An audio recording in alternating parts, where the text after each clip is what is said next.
Life for many seems to be getting more hectic and crazy by the minute.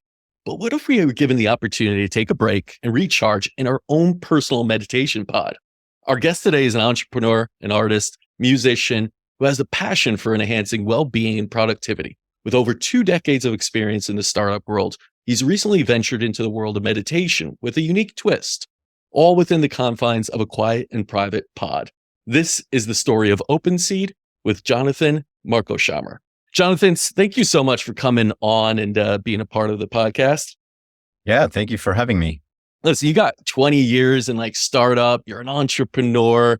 I mean, I was an entrepreneur that burned out pretty early on and needed my own tools. But tell us about your story, how you got into meditation and kind of the wellness space.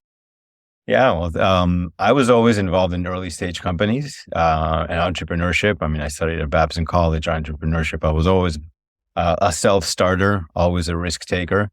And I've had some, successes, some failures, many failures. And around 2012, one of the companies that I'd worked and co-founded for 8 years was winding down. And I ended up in a dark place. I was not happy. I was very depressed, really going through some tough moments. And a friend of mine led me to meditation. And I did a quick course here in Miami, and that led me to Vipassana, which is a 10-day silent meditation course. Vipassana is a technique that comes from Buddhism. It's existed for over 2,000 years. And I went on this 10-day silent meditation course, and it was completely transformative. It was kind of my life before Vipassana and then after. And I realized that meditation is a tool that everyone should have. It's a skill that everyone should have. And it really gave me access to many things, but most importantly to awareness, to being able to identify, distinguish your emotions, and all the benefits of meditation that are already well proven over the past few decades. And so after Vipassana, I went back to kind of the real world, and I was working in a noisy office, and I didn't have anywhere to meditate. And the idea just came: how about in creating this enclosed environment that integrated sound, light, aromatherapy, and different therapeutic modalities that would help people meditate and learn the skill of meditation? Because we know that many people are not going to go to the 10-day silent meditation retreat. And so this was a way to bring some of that to them in a convenient manner. So that was the inspiration. That's how I got into the world of meditation. Yeah. Yeah. It's through the experiences of and the failures or the hardships and challenges of life that we see the opportunities to create something different. Yeah. And it really does start with that environment, because we live in an environment that's kind of full of sound, of information, of distractions, right? Our cell phone's always pinging. We don't even realize all the sounds that are going on that are impacting our nervous system and kind of causing a sympathetic stress reaction without us even realizing it. So I like this idea of a pod. I actually had someone else on just the other day, Max Casa from Max Vitality, who does flotation pods. And it's like this idea of a pod to me is sort of like what we've done or Zen Buddhists have done in a cave, right? It's the idea of allowing a cave-like thing, alone, darkness, sort of, very secluded, but you're putting it in an environment which is really kind of, wild around you and somewhat stressful. So you're allowing that. What is it about the pod that you are like, hey, we need something like this in there? Like where did that, I know the inspiration was from that, but in meditation, a lot of times you go into nature, you go into open areas, but here you're going into an enclosed area. And that too is sometimes, claustrophobic and can cause some anxiety. How do you get past that? How do you create a pod that creates this, very secure yet open feeling? I think that's, it took a while to discover that, but the initial vision was, the question that I posed myself was, how do we create an environment that as soon as you stepped in and that welcomed the most claustrophobic people, and that as soon as they walked in, they could feel a sense of calm. So we looked at materials, dimensions, sounds, lights, did a lot of research, and we came up with the right dimensions, felt the materials. We saw a lot of pods out there, like the floating tanks, which are great, but they're made of acrylic. They're very small. There's hydraulics. People might feel like they can get stuck in there. All those things are deprive really people of being able to surrender fully in an environment. So after a few prototypes, we developed one that's made from wood, felt, really soft, natural, organic materials, the right dimension. People, you could stand up there. You can expand your hands. It's 7 feet wide, 9 feet high. So it's pretty big. Yeah. So you have that feeling of infinity in there. The way that it's designed, the way that the colors, everything is intentional. All the design has been thought to make it very easy and really effective at the end of the day is what really matters. So, and the other most important thing is the location. Where do you put it? Like you mentioned, the floating caves or nature. But if you're in the middle of the winter working at a bank in Chicago, downtown Chicago, and you have a 15-minute break, you need to find something that's, within 10 feet or 20 feet from your desk. And that's where we come in. We just put it there, convenient. So you can go in there before a meeting, or if you're feeling stressed or you need a boost of creativity, meditation helps unblock that. So that's our role. Talk us through the actual, so I now establish it's large as 7 feet, 9 feet. So it's not this confined space that you're just sitting in, and it's kind of like a cocoon feeling. You feel that almost infinite feeling within it. But tell us about the experience beyond that, beyond the space. You're talking about lights, you're talking about aromatherapy. What does someone then experience in those senses as they walk into these pods? Sure. So it's a very intuitive. You walk in and you have a tablet with a menu, and there's different experiences for relaxation, a guided meditation, sound journeys. You select the experience and the pod is designed. We've designed lighting scripts to sync with the audio. And so you go in there and you also have a selection of essential oils, 3 blends, lavender and some other essential oils that have already been proven to really help people calm down. And you activate one of the experiences, and most of them are about 10 to 15 minutes. So we have anywhere between 25 to 30 experiences right now in the meditation, in the pod. And so you'll have something like breath work for 10 minutes, bellows breathing for someone that wants to kind of re-energize. And so with that comes lights that synchronize with the beat to cue the breathing. Because many people don't know how to do breath work. They don't know. So we combine rhythm, sound, and lighting to help them through their first experience. So it's that combination of lighting, sound, aroma that helps people select a reference point. And in that process, they're able to calm their mind and focus on their meditation. So that's basically how it works. Very cool, because you're not just creating an environment, you're touching on the other senses as well to stimulate that relaxing feeling and really get you into a meditative state. The problem so much I see with like meditation is people do it a lot of times in a place that is sometimes already for them signified with stress. It's in a place like at work. If you're sitting at your desk, that's a fine place to do breathing. I think you could meditate anywhere. But are you truly going to get into a deep state when your phone may ring any second, or people are around you and may disrupt you? I think that's a wonderful place. You could practice some deep breathing. You could be aware. You could say your mantra, but you're not going to get in a true deep meditative state. What this pod does, what OpenSeed is doing, is basically creating that environment where you can do these things, correct? Yeah, absolutely. And, from what you've said, you got these pods now in these places like JP Morgan, some other, financial places, private residences as well. Where are you looking to go with this? Because for me, it's like, all right, the finance bros, they need, they're stressed out. I started in finance, Wall Street, I get it. But there's so much more we could do with this, right? And so what are your plans for OpenSeed for like putting these pods where more people could access them, not just, in some private residences and financial worlds? So right now we're focused on the workplace, and that could mean the banks. We're also in a hospital. We just installed one Oh, you did? in a hospital. So That's awesome. doctors and nurses. And it's in a vet hospital, great vet hospital in Winter Park, Florida, Okay.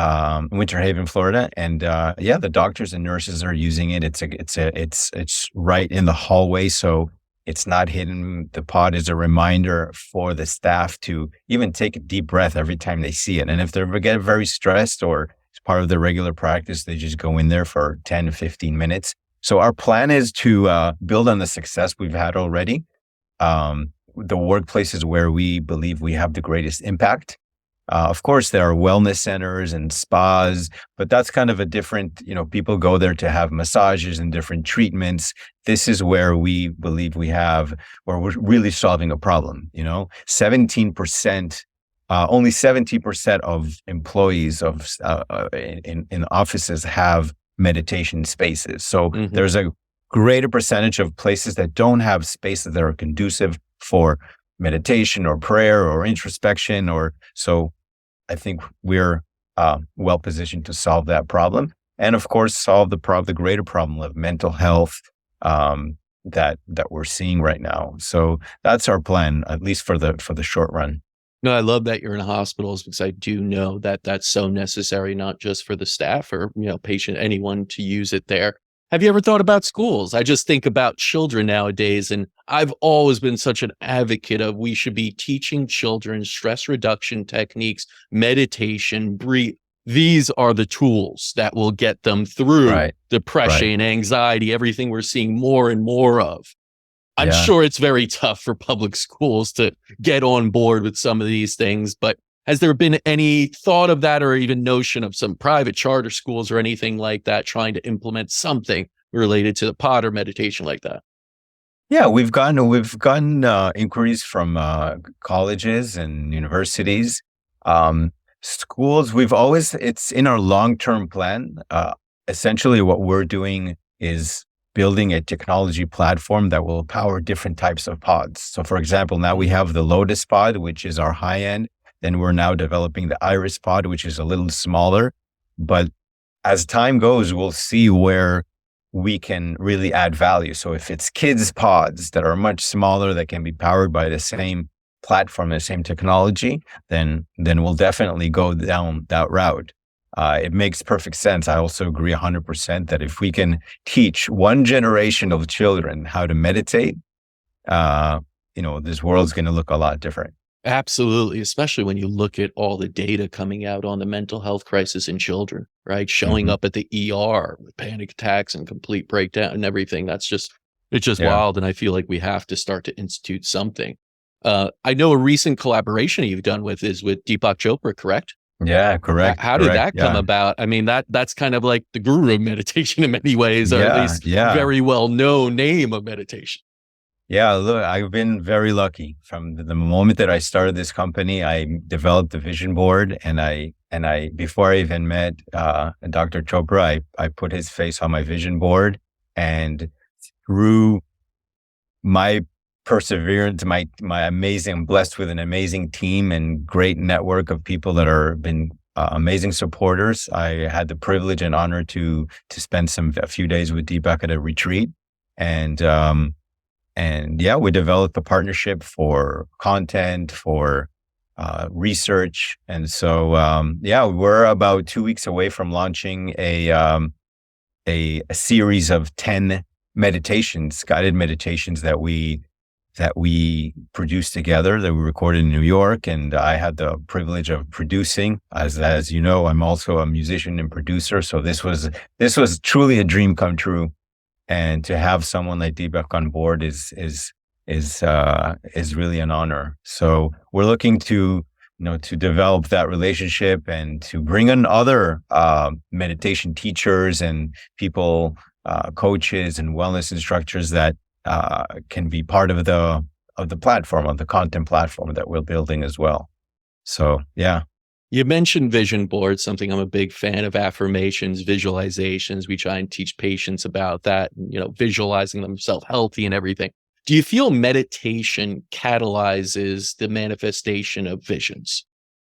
Yeah, I believe that meditation kind of clears the path, kind of filters the all the nonsense. 80% of our thoughts are just Our crap, monkey minds, yeah, going wild. monkey minds. And the thing that helps clear the vision. And there's a famous quote that I go by, um, quiet the mind and the soul will speak, Mm, right? And so you, through meditation, you're able to access so much, and you're able to manifest your intentions, your dreams. Is just you start having laser focus, and all those things come into play in realizing your vision. So I've always said that meditation, it's not just a stress reduction. mhm. It's uh it facilitates a lot more than just that.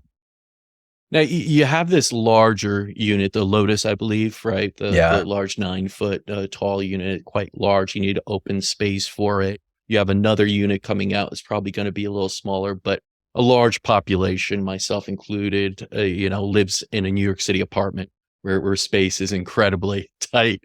Is Yeah. there anything of a like a pop-up type, or, something that's for smaller spaces, or something just to maybe not give the full effect of something like the Lotus feeling where you'd go someplace to experience it, but something like that? Do you have any thoughts about that, or is it just really focused on, the kind of larger ones right now? Well, right now we're focused on B2B. Yeah. We want to make it accessible in co-working space in as many places as possible. Where our vision long term is to have a network of 20,000 in Mm, airports and in airport lounges and hospitals and schools. So if we can make it accessible, maybe not in your house, but maybe in the common area of your apartment building, that's yeah. definitely um, in our plans. Now, for private homes, there's look, meditation. There's the apps. There's other companies that are doing very innovative things in VR. Um, Soundbed, another company, Opus, develop a mattress for sound healing, and so Mm. there's a lot of kind of peers in our space that I think are coming up with very interesting direct to consumer technologies. And then for us, our content will be available on Spotify. So Oh, definitely nice. you'll have the meditations available there. Oh, nice. So you're gonna have the Spotify there. Do you have an app right now? Yeah, we don't have a consumer app right now, but But our for the content is, yeah. We have an app for the pod. Yeah. Right, right. I would love to see a city jump on board, and just put these in Yeah. the open air in parks or something, like, Yeah. in areas Yeah. where people go to and sometimes feel stressed to get out and just be outside and take that walk after a stressful day, but then pop in and really de-stress there. Yeah. Has anyone ever approached you as like the mayor of Miami? I know he's open, Yeah. Bitcoin guy and everything. Yeah. Is that on your radar? Has that ever been there? Because that would be amazing. It would be amazing logistically, very challenging. Yeah.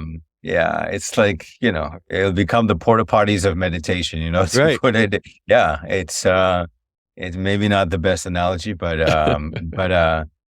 yeah, overall, our mission is to get as many people to meditate because we've seen firsthand how transformational it is. It's been for me. It's a personal story for me. And I've seen in my early days of OpenSeed, I sat in front of it and I saw all the people go in it and how they came out. And it's a portal into the world of meditation and wellness. And so by any means, though we can do that, that for us will count as a success. Absolutely. I think anything to bring more people into the world of meditation. It is somewhat of a, I would say, forgotten art or technique that very few apply, and yet we're all needing it in some way, shape, or form. So Yeah. it's one of those things that the more you can get into it and the more you have access to things that can help you to get into that state, the better we are. Now, you mentioned you're a musician, you're an artist. That's kind of what you are. You're a creative person. How does music influence you, and how do you feel music plays a role in healing? I think music for me, it's very transformative. It makes me dream. It makes me focus. It makes me relaxed. Um, so for me, the process of making music is amazing, but most of all, the process of giving music and seeing the effect of people and how it affects them. My genre of music is more ambient, very influenced by meditation, by Indian music, by everything that's percussion, rhythm, even electronic music that gets kind of into a trance. So I combine all that. And I actually just came back from Burning Man and I did my debut, my first Burning Man experience. And I did an amazing sound experience in a big dome, kind of like a pod, Oh, but like a nice. giant pod with lights, with amazing sound system. And just to see people's faces and reactions was priceless. There's nothing that compares to someone coming up to you after and saying, "Hey, your music transported me, reminded me of this, or it transported me there." So that I think is every musician's way to feel fulfilled, and by sharing our gifts, I think that's what it's all about.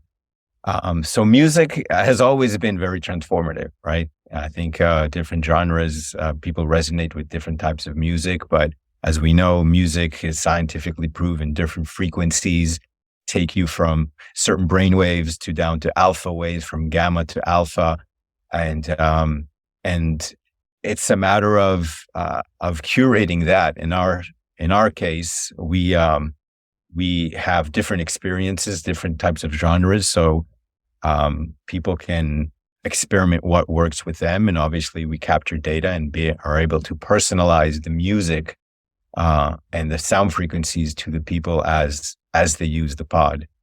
But there's so many exciting things happening right now with AI. Yeah, talk about Company, that. How is yeah. AI transforming this sector?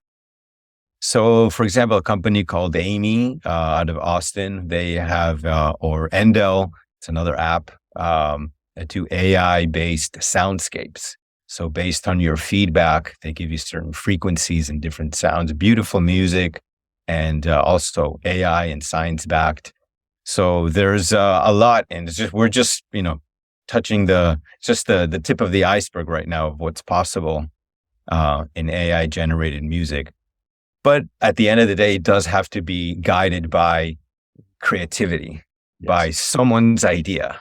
Someone has to input that information, that intention, and that values in it, so that the AI or that technology is developed in the right direction. Yeah, for sure. Yeah. I mean, when anyone brings up AI, there's always the double-edged sword of, you're Right. allowing kind of this computer machinery, software, really, I should say, to, impact a human. And it's sort of this element of, artificial to it. Whereas, you go back to the ancient times of how they went into it and got into a meditative state. Do you find that there is going to be a kind of reluctance of some to apply these things like AI and others within systems of healing that are grounded in kind of ancient and traditional roots that are kind of human interactions and soulful, meaningful connections? Yeah, I think a lot of this ancient wisdom is coming back, and you see that in sound ceremonies and all sorts of new types of healing and wellness programming and retreats. The retreat world has exploded. Yeah. And tech-free retreats has exploded. And so I think if we manage to have a good balance, as we see technology and then the waves and the innovation of technologies, you can't stop it. Just like people tried to stop Napster and streaming music, that you see how that, turned out. So you're not going to be able to stop AI and the transformation. But I think if we have the awareness, if we have that still intact, that we'll be able to be more well balanced, and not let technology control our lives. Yeah, that's the key Yeah. part of it, because it kind of is already for a lot of people. But Yeah. that's where Yeah. meditation comes into play. Put it all Right. away and center Right. yourself, be grounded Yeah. in the now of everything. You said you did the 10-day silent retreat, the Vipassana. Like, is that something you feel everyone should experience, or is that maybe too much for some to get into? I highly recommend it. Yeah. If you, I know 10 days is and not being Was connected it tough for you to start? Because I've heard the first few days may be somewhat yeah, like fasting. The first few days may be difficult, but then your body adjusts and you feel somewhat lighter, and right, and it right, improves over time. Actually, is it the same right. thing No, here?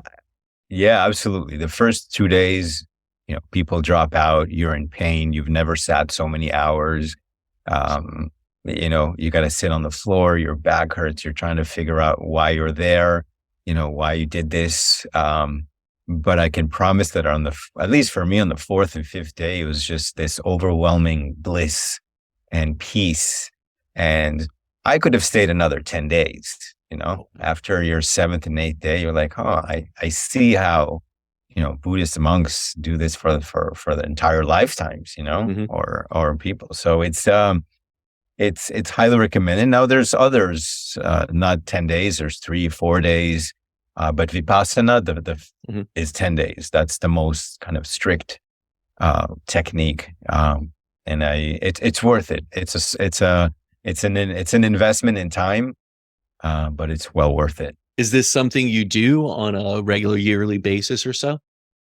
So I haven't been in a while. I highly encourage those, and I have to practice it myself to go once, if not once a year, then a few every couple or 3 years. After you do the 10-day, you're also encouraged and allowed to do a 2 or 3 day, and even volunteer, because Vipassana is all based on volunteers. Mhm. Even the tuition right now is by donation. So you kind of pay it forward. So it's on my list to go back and volunteer for at least 3, 4 days. And in those volunteering days, you have about 5 or 6 hours a day of meditation. So you can jump into the meditations as well.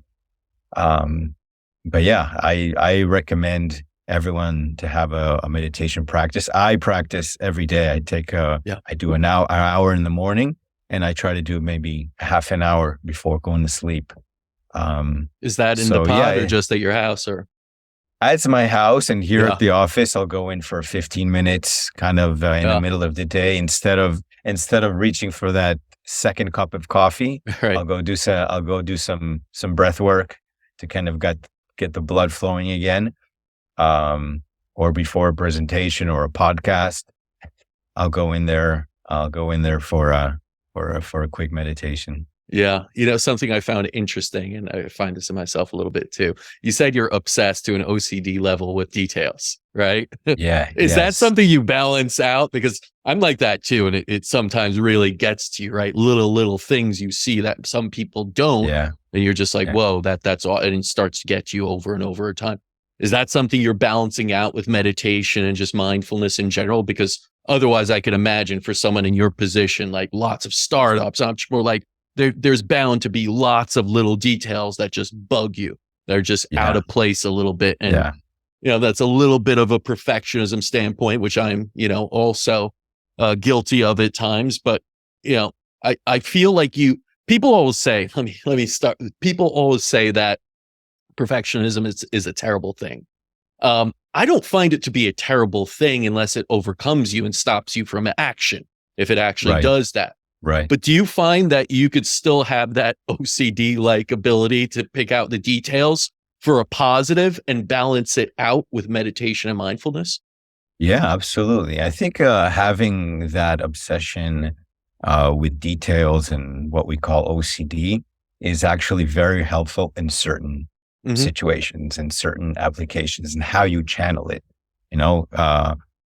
I've learned over the years to embrace it and be able to distinguish when I'm not applying it in the right circumstance, when things really don't matter and those details don't matter at all. Sometimes it's a work in progress. When I'm highly meditated, when I've got a few days in a row where my awareness is super sharp, I'm able to catch myself, you know, going overboard on something that really doesn't require it. Yep. But another, like you said, it's a gift. Yes. It's a gift. It truly is a gift. Yeah, it eats up a lot of people, right? They get very Yeah. upset by it. I found I used to do that a lot too. Yeah. But if you don't let it eat away at you, it can absolutely be a positive thing. And that's why Yeah. some people, they just say, you know, they have that OCD or ability to be so detail oriented, and they're kind of taught to, you know, kind of push that down. But I don't think you ever truly are able to get rid. That's a part of you. And that's probably Right. a gift that you should be able to harness rather than Exactly. subdue. Because a lot of people I know, they're told just go for good, you know, perfection is the enemy of great. And this, you know, you're told all these things and you start to say, okay, let me just give up on it. You start to almost jade your own senses to it, which is never a good thing, because then you start to lose, I feel like, this ability of who you are, this idea of authenticity. Right. No, absolutely. Absolutely. I think it's what you said. It's being able to harness that energy and channel it into meaningful ways, and not let it translate into paralysis and inaction or disappointment. And that takes a while. That takes years. I'm in my 40s and I'm just getting a grasp on it.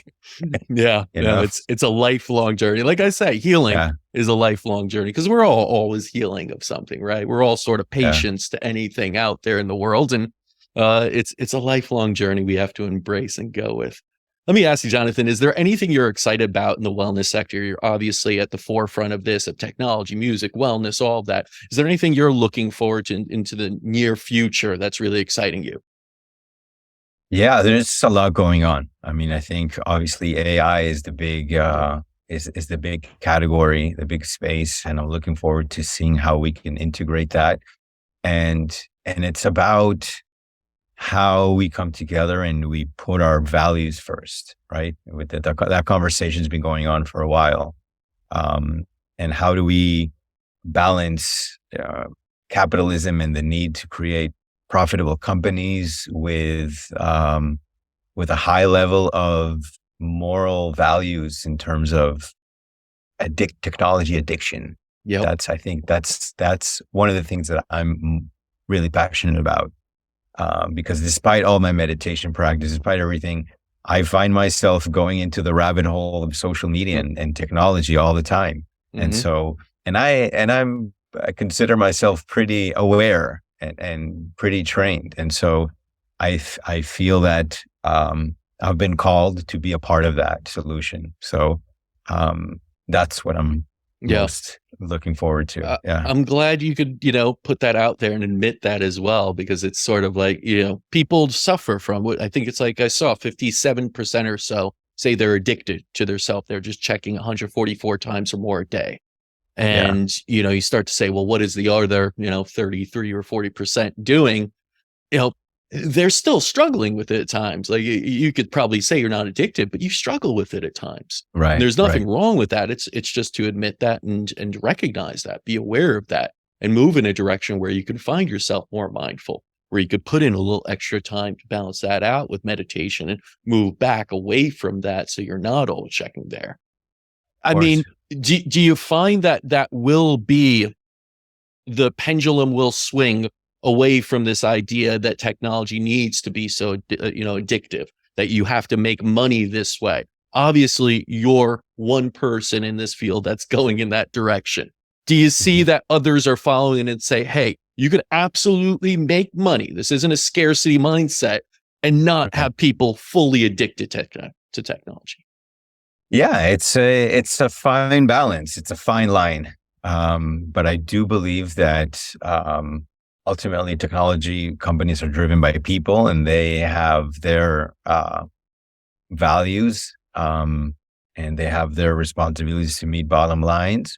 But I'm already seeing, I think, in Facebook already, before opening Facebook, there's, I forget the name of the app. Apparently, they integrated it with Facebook, but it asks you, do you really want to open Facebook? And you have to take a deep breath before you actually confirm if you want to open it. And that gives you a space. That gives you a space to say, hold on, I'm not even, it was a reaction. It was Right. a Impulse, reaction. yeah. It was an impulse. Yeah. So I don't. So those are the type of things that I'd like to see more. And I think we're gonna, companies that don't, or technologies that don't integrate that, I think will be maybe vilified, Yeah. um, as not contributing to the wellness of their own users. Yeah. And I think people are craving to feel good. Yeah. As much as we become sort of addicted and feeling depressed or looking at other people's lives and having this jealousy and this despair around us, at the end of the day, everyone I speak to wants to live healthy and happy. They may Yeah. have a hard time with Yeah. the actions to get there because it is challenging to give up something addictive and remove that from your life in a healthy and positive way. But they all want it. And if you start to offer them solutions, such as you're Yeah. doing, they Yeah. they will want to go there, especially as they build awareness. And once you start down the path of a healthy, optimized lifestyle, it's like, wow, you just keep going. What else can I do? And that's the beautiful, not downward spiral, but upward spiral that a lot of Yeah. these things do in companies like yours. So where can people learn more about OpenSeed and your work? So obviously our website, OpenSeed.co. You can follow us on Instagram, the OpenSeed. And yeah, we've got some exciting news coming up. Our launch with Deepak, the meditations. We're also coming up with case studies on our current clients, Deloitte and Morgan Stanley. Yeah, just be on the lookout for more news. And if you're in Miami, you can come check out our offices here. So yeah. I'm going to take you up on that because I got to get down to Miami sometime soon. And I'd love to try this out and experience that deep meditation, OpenSeed Yeah, concept. we'd love to have you. Yeah. Well, Jonathan, thank you so much for coming on. Really appreciate all that you're doing. Keep up the good work. Thank you so much. Thanks for having me, and we'll see you soon. Yeah. To everyone listening, go and check out openseed.co. And until next time, continue writing your own healing story.